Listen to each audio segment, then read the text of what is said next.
Hello friends, അകലെ latest review. Ambika ദേഷ്യത്തിലിങ്ങനെ തിളച്ച് മറിയുവാണ്.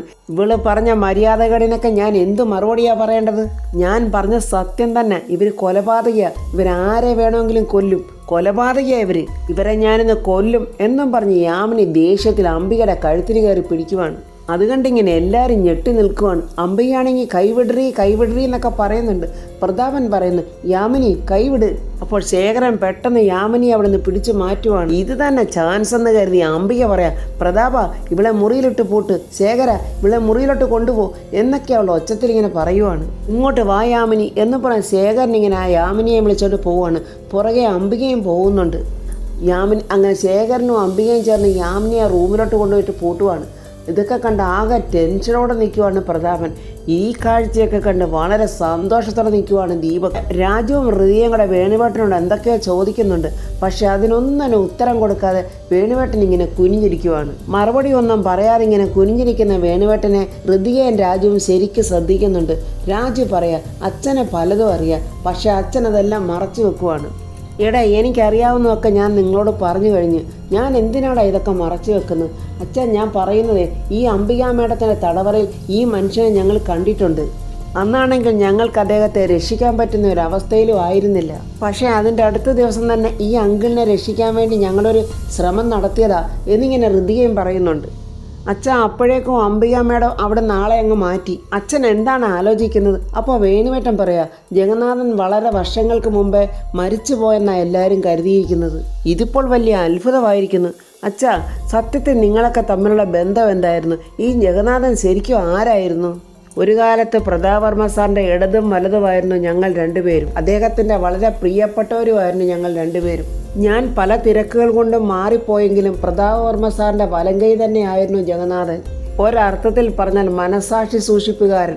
പിന്നെ ഈ പ്രിയപ്പെട്ട കൂട്ടുകാരൻ തന്നെയായിരുന്നു പ്രതാപൻ സാറും പത്മാവതി മേഡവും പിരിയാനുണ്ടായ കാരണം.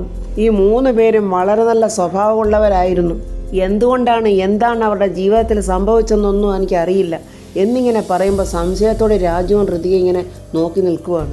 അവിടെ നടന്ന കാര്യങ്ങളൊക്കെ ഓർത്ത് ദീപക് ഇങ്ങനെ ചിരിച്ചോണ്ട് നിൽക്കുക. അപ്പോൾ അംബിക അങ്ങോട്ട് വന്നിട്ട് ദേഷ്യത്തിൽ ചോദിക്കുന്നു, നീ എന്താടാ ചിരിച്ചോണ്ട് നിൽക്കുവാണോ? അവിടെ നടന്നൊന്നും നീ കണ്ടില്ലേടാ? അവൾ പറഞ്ഞൊന്നും നീ കേട്ടില്ലടാ? അതിനെന്താമ്മേ, അവരിപ്പോൾ ഒരു മുഴു ഭ്രാന്തിയാക്കി കളഞ്ഞല്ലോ. ഇനി ഭ്രാന്തിയാക്കി ഏതെങ്കിലും ഒരു മുറിയിൽ തളച്ചിട്ടാൽ പോരെ? അതൊക്കെ ശരിയാ. എന്നാലും അവൾ എത്ര പെട്ടെന്നാടാ നമുക്കെതിരെ തിരിഞ്ഞതും ശത്രുവായി മാറിയതും ഒക്കെ. അല്ല അമ്മ, ഇനി അവരെ എന്ത് ചെയ്യാനാ പ്ലാൻ? അതൊക്കെ ഞാൻ മനസ്സിൽ തീരുമാനിച്ചിട്ടുണ്ടടാ. തൽക്കാലം ഇപ്പോൾ അവളെ കൊല്ലാനൊന്നും പറ്റില്ലല്ലോ.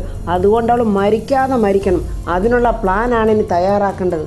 ദീപക്കെ, ഇവളല്ല, ഇവളെക്കാളൊക്കെ അപകടകാരിയായ ഒരുത്തൻ വെളിയിലൊക്കെ നടപ്പുണ്ട്. അവൻ പുറത്തിറങ്ങി നടക്കുന്നത് നമുക്ക് വലിയ ഭീഷണിയാണ്. അമ്മയെ ജഗൻ്റെ കാര്യമല്ലേ പറയുന്നത്? അവൻ തന്നെയാണ് നമ്മുടെ ഒന്നാമത്തെ ശത്രു. അവൻ ചില കാര്യങ്ങളൊക്കെ തുറന്നു പറഞ്ഞാലുണ്ടല്ലോ, പിന്നെ ഈ ഞാനില്ലെങ്കിൽ നിന്നെ പുറത്തേക്കിട്ട് എറിയാൻ അവർക്ക് എളുപ്പമല്ലേ? അമ്മയൊന്ന് ധൈര്യമായിട്ടിരിക്കമ്മേ. നാളെ തന്നെ ഞാൻ അവനെ കണ്ടുപിടിക്കും. എടാ മോനെ, കണ്ടുപിടിച്ചേ പറ്റൂ, കണ്ടുപിടിക്കണം. ഈ സമയം ജഗന്നാഥൻ എന്തൊക്കെയോ ആലോചിച്ചിങ്ങനെ ഒരുമാതിരി ടെൻഷനോടെ ഇരിക്കുവാണ്. അപ്പോൾ ഒരു കപ്പ് ചായയായിട്ട് പത്മാവതി അങ്ങോട്ട് ചെല്ലുന്നുണ്ട്. എന്താ ജഗന്നാഥേട്ടാ, വളരെ ടെൻഷനോടെ എന്തോ ആലോചിക്കുന്നുണ്ടല്ലോ? ഞാൻ എന്താലോചിക്കാനാ പത്മേ? തകർന്നു പോയ നമ്മളുടെ ജീവിതത്തെക്കുറിച്ച്. അപ്പോൾ പത്മാവതി പറയാ, തകർന്നതെല്ലാം തകർന്നത് തന്നെ, നനയാതെ കുറേ ഈറൻ ചുമന്നു, അത്ര തന്നെ. അപ്പോൾ ജഗന്നാഥൻ പറയുക, ഞാൻ കാരണം പത്മാവതിയുടെയും പ്രതാപൻ്റെ ജീവിതത്തിലുണ്ടായ സംഭവങ്ങളെല്ലാം മാറ്റിയെടുക്കേണ്ട സമയമായി കഴിഞ്ഞു. ഞാനൊന്ന് പുറത്തുപോയി വരുമ്പോഴേക്കും എല്ലാ പ്രശ്നങ്ങൾക്കുള്ള പരിഹാരം കണ്ടെത്തിയിരിക്കും. അപ്പോൾ പത്മാവതി പറയുക, അതൊന്നും അത്ര ഈസിയായിട്ട് പരിഹരിക്കാൻ പറ്റുന്ന പ്രശ്നങ്ങളൊന്നും അല്ല ജഗന്നാഥേട്ടാ. ഇവിടുന്ന് പോകുന്നതൊക്കെ കൊള്ളാം, ആ അംബികയുടെ വലയിലെങ്കിലും ചെന്ന് വീഴരുത്. ഇനി ഞാൻ അവളുടെ വലയിലൊന്നും പോയി വീടില്ല എന്ന് പറഞ്ഞ് ജഗന്നാഥൻ അവിടുന്ന് പോവുകയാണ്. ഈ സമയം വേണുവേട്ടൻ ഒരുങ്ങി പുറത്തെവിടെയോ പോകാനായിട്ട് വരുവാണ്. ജയൻ അവിടെ ഇരിപ്പുണ്ട്. ജയൻ ഇങ്ങനെ ശ്രദ്ധിക്കുന്നുണ്ട് വേണുവേട്ടനെ. അപ്പോൾ വേണുവേട്ടൻ രാജുവിനെ വിളിക്കുന്നു, മോനെ ഇറങ്ങാറായില്ലേ, ഇതേ വരുന്നച്ചാ എന്നും പറഞ്ഞ് രാജുവും ഹൃതികയും കൂടെ അങ്ങോട്ട് വരുവാണ്. ഹൃതിക പെട്ടെന്ന് പറയുന്നു, അയ്യോ രാധമ്മയോട് പറഞ്ഞില്ലല്ലോ. രാധമ്മേ എന്ന് വിളിക്കുമ്പോൾ രാധമ്മ അങ്ങോട്ട് വരുന്നുണ്ട്. അല്ല, നിങ്ങളിത് എവിടെ പോവുക എന്ന് ചോദിക്കുമ്പോൾ വേണുവേട്ടൻ പെട്ടെന്ന് പറയുന്നത്, ഞങ്ങൾ സൂര്യമംഗലം കൊട്ടാരത്തിലെ ചില കാര്യങ്ങൾക്ക് വേണ്ടി തഹസിൽദാരെ ഒന്ന് കാണാനുണ്ട്, അതിനുവേണ്ടി ഞങ്ങൾ പോവുക എന്നിങ്ങനെ വേണുവേട്ടൻ പറയുന്നു. ഈ സമയത്ത് കൊച്ചമ്മണി അവിടെ മറിഞ്ഞു നിന്ന് കേൾക്കുവാണ്. ജയനും സംശയത്തോടുകൂടി ഹൃതികയും രാജുവിനെയും വേണുവേട്ടനെയും നോക്കുന്നുണ്ട്. ശരി പോയിട്ട് വാ മക്കളെ എന്നിങ്ങനെ രാധമ്മ സന്തോഷത്തോടെ പറയുവാണ്. അപ്പോൾ വെളിയിലോട്ട് വന്നിട്ട് പെട്ടെന്ന് ഋതിക ജയനെ വിളിച്ചിട്ട് ജയേട്ട ഒരു കാര്യം പറയാനുണ്ട് എന്ന് പറയുമ്പോൾ ജയൻ എളുപ്പം വരുന്നുണ്ട്. എന്താ മോളെ? അതായത് അപ്പോൾ എന്താ വീട്ടിൽ നടക്കുന്നതെന്ന് വെച്ചാൽ അന്നേരം തന്നെ സ്പോട്ടിൽ എന്നെ അറിയിക്കാം മോളെ എന്നൊക്കെ ജയനും പറയുന്നുണ്ട്. ഈ സമയം കൊച്ചമ്മണി അവിടെ മറിഞ്ഞു നിന്നിട്ട് രാധമ്മയോട് പറയുക, രാധമ്മേ അവിടെ നിന്ന് അവരെ തഹസിൽദാരെ കാണാൻ പോവാന്നൊക്കെ പറഞ്ഞത് കള്ളവാ, വേണു പറഞ്ഞത് മുഴുക്ക കള്ളവാ. അങ്ങനെ എൻ്റെ വേണുവേട്ടൻ കള്ളമൊന്നും പറയത്തില്ല, അഥവാ പറഞ്ഞാലും അത് ഒത്തിരി നേരം നീണ്ടു നിൽക്കില്ല, സത്യം എന്നോട് തുറന്ന് പറയുകയും ചെയ്യും എന്ന് പറയുമ്പോൾ കൊച്ചമ്മണി അങ്ങ് നാണിച്ചു പോയി. അവിടെ ഒരു വേണുവേട്ടൻ എന്ന് വെച്ചാൽ ശ്രീരാമനും സീതാദേവിയല്ലേ, വേണു എന്ന് വെച്ചാലേ ഒരു വളഞ്ഞവനാ എന്നും പറഞ്ഞ് കൊച്ചമ്മണി അങ്ങ് പോവുകയാണ്. ജഗന്നാഥനെ അന്വേഷിച്ച് രാജുവും വേണുവും ഋതികയും കൂടെ ഒരു റോഡ് സൈഡിൽ ഇങ്ങനെ നിൽക്കുവാണ്. കുറേ നേരമായിട്ടും കാണുന്നില്ല. അച്ഛ ഇവിടെ തന്നെയല്ലേ വരാമെന്ന് പറഞ്ഞ്. അതേടാ, എന്നിട്ട് കാണുന്നില്ലല്ലോ. അപ്പോൾ ഋതിക പറയുന്നു, നീ നമ്മളെ കാണാഞ്ഞിട്ട് അങ്ങ് തിരിച്ചു പോയ? ഏയ് അങ്ങനെ പോവില്ല, എന്തായാലും നമുക്കിവിടെ കുറച്ച് നേരം അവിടെ വെയിറ്റ് ചെയ്യാം എന്നും പറഞ്ഞ് അവരങ്ങനെ നിൽക്കുവാണ്. ഈ സമയം ജീപ്പിൽ ദീപക് ഇങ്ങനെ വളരെ സന്തോഷത്തോടെ ഇരിക്കുന്നുണ്ട്. അവൻ പെട്ടെന്ന് ഫോൺ ചെയ്യുന്ന അംബികയ്ക്ക്, അമ്മേ ആളെ കിട്ടിയമ്മേ. കിട്ടിയോടാ മോനെ? ആ ഞാൻ പറയാം ഇനി അവനെ എന്ത് ചെയ്യണം എങ്ങനെ എന്തൊക്കെയോ അംബിക ദീപക്കിനെ പറഞ്ഞു കൊടുക്കുന്നുണ്ട്. ഓക്കെ അമ്മേ, ശരിയമ്മേ എന്നിങ്ങനെ പറഞ്ഞിട്ട് ദീപക്ക് തിരിഞ്ഞു നോക്കുമ്പോൾ ജീപ്പിനകത്ത് ഇങ്ങനെ അബോധാവസ്ഥയിൽ കിടക്കുവാണ് ജഗന്നാഥ്. അങ്ങനെ ദീപക്ക് ആ ജീപ്പിലിരുന്നുകൊണ്ട് രാജുവിനെയും ഋതികയും വേണുവിനെയും നോക്കി പുഞ്ചിരിക്കുവാണ്. പക്ഷെ അവരാരും ഇവനെ കണ്ടില്ല. അവനങ്ങനെ ജീപ്പ് ഓടിച്ച് ജഗന്നാഥനെയും കൊണ്ട് പോവുകയാണ്. ഈ സമയം യാമിനി കട്ടിലിൽ നിന്ന് എഴുന്നേറ്റ് വാതിൽ തുറക്കാൻ നോക്കുമ്പോൾ തുറക്കാൻ പറ്റുന്നില്ല. ചേട്ടാ, ഇതാരോ പുറത്തുനിന്ന് പൂട്ടിയിരിക്കുവാണല്ലോ, വാതിൽ തുറക്ക് എന്നിങ്ങനെ യാമിനി വിളിച്ചു കൂവുന്നുണ്ട്. കുറച്ചങ്ങോട്ട് മാറി അപ്പു ഇങ്ങനെ സങ്കടത്തോടെ ഇരിക്കുവാണ് അമ്മയെക്കുറിച്ച് ഓർത്ത്. ആ സമയത്താണ് ആരെങ്കിലും ഈ വാതിലൊന്ന് തുറക്ക് എന്നിങ്ങനെ യാമിനി വിളിച്ചു കൂവുന്നത്. അപ്പോൾ അപ്പു അത് കേട്ടോണ്ട് എളുപ്പം ഓടി വരുവാണ്. അയ്യോ എൻ്റെ അമ്മയെന്നും പറഞ്ഞു. അപ്പോൾ അമ്പിക അങ്ങോട്ട് എളുപ്പം വന്നിട്ട് അപ്പൂനെ അങ്ങ് തടയുവാണ്. അപ്പു അവിടെ നിൽക്കി, നീ പോകാൻ വരട്ടെ, നീ ഇപ്പോൾ പോകരുത് അങ്ങോട്ട്, നിൻ്റെ അമ്മയുടെ അവസ്ഥ വളരെ മോശമാണ്, അവൾ എന്ത് ചെയ്യുമെന്നൊന്നും പറയാൻ പറ്റില്ല. ഇല്ല, എൻ്റെ അമ്മ ഒന്നും ചെയ്യില്ല, എനിക്ക് എൻ്റെ അമ്മയെ ഇപ്പോൾ കാണണം എന്നൊക്കെ അപ്പു പറഞ്ഞിട്ടും അമ്പിക പറയാ, ഇല്ല നീ ഇവിടെ നിൽക്കേ, ഇപ്പം അങ്ങോട്ട് ചെല്ലാൻ പാടില്ല, ഞാൻ ആദ്യം പോയി നോക്കട്ടെ എന്നിട്ട് നിന്നെ വിളിക്കാം. അപ്പോൾ ശേഖരനും അങ്ങോട്ട് വരുന്നുണ്ട്. ശേഖരനോട് ഇതുതന്നെയാണ് അമ്പിക പറയുന്നത്, ഞാൻ അങ്ങോട്ട് പോയിട്ട് വരട്ടെ എന്നും പറഞ്ഞ് അമ്പിക റൂമിനകത്തോട്ട് കയറി ചെല്ലുവാണ്. അംബികയെ കണ്ടതും യാമിനിക്ക് ദേഷ്യം വരുന്നു. നിങ്ങളെന്തിനാ ഇങ്ങോട്ട് കയറി വന്ന് എന്ന് ചോദിക്കുമ്പോൾ പെട്ടെന്ന് അംബിക റൂമിനങ്ങ് കുറ്റിയിടുവാണ്. എന്തിനാണ് നിങ്ങൾ വാതിലിനെ കുറ്റിയിട്ടത് എന്നിങ്ങനെ യാമിനി ചോദിക്കുമ്പോൾ പറഞ്ഞു, എനിക്ക് ചിലത് പറയാനുണ്ട്. വേണ്ട, നിങ്ങളൊന്നും പറയണ്ട, കിടന്ന് പിടയ്ക്കാതെ അവിടെ നിൽക്കടി, ആദ്യം ഞാൻ പറയുന്നത് നീ കേക്ക്, എന്നിട്ട് മതിയടി എന്നിങ്ങനെ അംബിക ദേഷ്യപ്പെടുവാണ്. നിങ്ങളൊരു ദുഷ്ടയാ, നിങ്ങൾ കൊലയാളി, ഇതെല്ലാവരോടും ഞാൻ പറയും. നീ എന്ത് പറയാനാടി? നീ കരുതിയിരിക്കുന്ന ഒരു അംബികവർമ്മയല്ല ഞാൻ.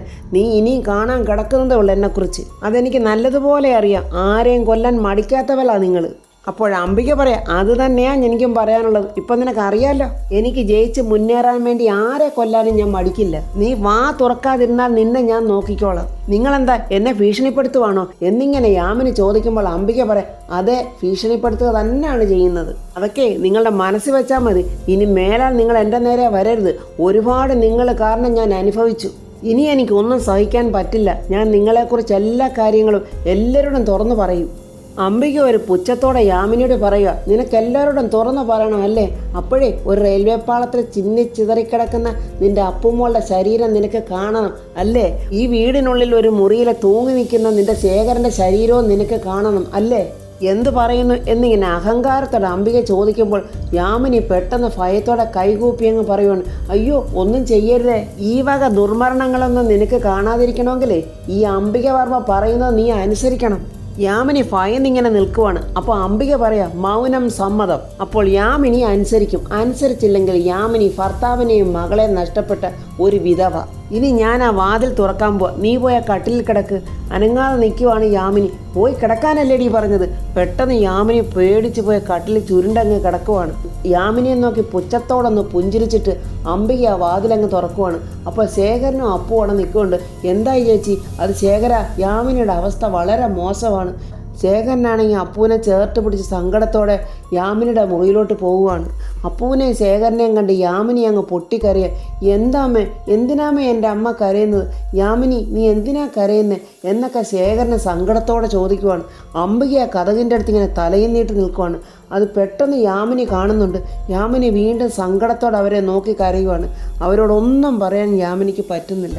എന്നിട്ട് അംബിക പുറത്തോട്ട് നടന്നു വരുമ്പോൾ ജയൻ അങ്ങോട്ട് വരുവാണ്. ജയൻ അംബികയോട് ചോദിക്കുന്നു, അല്ല മാഡം, യാമിനി മാഡത്തിന് ഇപ്പോൾ എങ്ങനെയുണ്ട്? യാമിനി മാഡത്തിന് എങ്ങനെയുണ്ടെന്ന് അറിയണമെന്നാണോ നിനക്കിപ്പോൾ ധൃതി? അല്ല മാഡം, ഞാൻ വെറുതെ ചോദിച്ചെന്നേ ഉള്ളൂ. അതെ, യാമിനിക്ക് പ്രാന്ത. അവളെ പ്രാന്ത് പിടിപ്പിക്കാനാണ് എൻ്റെ ലക്ഷ്യം. എങ്ങനെയുണ്ട് എൻ്റെ പ്ലാൻ എന്നൊക്കെ അംബിക ഇങ്ങനെ ചോദിക്കുമ്പോൾ ജയൻ ഇങ്ങനെ ഉള്ളുകൊണ്ട് ഭയന്ന് വിറയ്ക്കുവാണ്. ശരിയാ മാഡം, കൊള്ളാം എന്ന ഭാവത്തിൽ ജയൻ ഇങ്ങനെ നിൽക്കുവാണ്. അപ്പോൾ ഫ്രണ്ട്സ്, രാജുവും ഋതികയും വേണുവേട്ടനെയും ചേർന്ന് ജഗന്നാഥനെ തിരക്കി പോയതാണ്. പക്ഷേ ജഗന്നാഥനെ ദീപക് കടത്തിക്കൊണ്ടുപോയി. അവൻ എങ്ങോട്ടാണ് കൊണ്ടുപോയത്? ദീപകിൻ്റെ കയ്യിൽ നിന്ന് ജഗന്നാഥനെ ഇവർക്ക് രക്ഷിക്കാൻ കഴിയുമോ? യാമിനി ഇനി എല്ലാം അപ്പുവിനോട് തുറന്നു പറയുമോ എന്നൊക്കെയുള്ള റിവ്യൂമായി നമുക്ക് നാളെ കാണാം. എൻ്റെ ഈ റിവ്യൂ ഇഷ്ടപ്പെട്ട ലൈക്കും കമൻസും സബ്സ്ക്രൈബ് ചെയ്യാത്തവർ സബ്സ്ക്രൈബ് ചെയ്യണേ.